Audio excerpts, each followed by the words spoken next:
Magandang farming mga kwatsero, kamusta kayo? Sana ay ayos lang. At ngayong araw mga kwatsero ay lilibutin natin itong paligid ng aming kubo. At heto na nga mga kwatsero, dahan-dahan akong bumababa dito sa hagdan dahil masyadong madulas, masyadong maraming lumot at hindi na nagawang linisin. At kakatapos lang din ng ulan mga kwatsero kaya dagdag pasanin kapag dadaan dito sa may baitang-baitang. At kung alam nyo mga kwatsero kung anong chemical ang pwede naming ilagay dito para mawala itong mga lumot na to, please comment down below. At sa puntong ito ay ipapakita ko sa inyo ang aming little A house na sinira ng mga kambing kasi dito sila sa ilalim nakatira noon dahil wala pa kaming goat house na maayos-ayos. Como tayo ay may mataas na pangarap, hindi tayo tumigil. Nag-ipon at gumawa ng mga diskarte para makagawa ng goat house. Ay aba, kung diskarte lang ay hindi talaga tayo magpapatalo.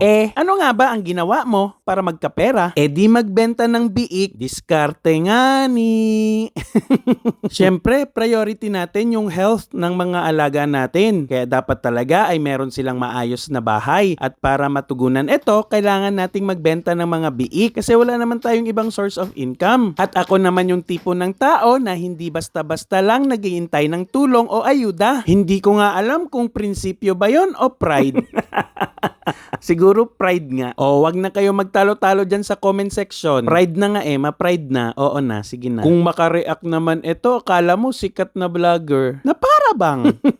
Di baga, sabi ko may mataas akong pangarap. Pinaganda ko lang yun. Ang ibig sabihin nun, ambisyoso. O siya, hanggang dito na lang. Proud taga Bukit. Don't forget to like, share, and follow. Bye-bye!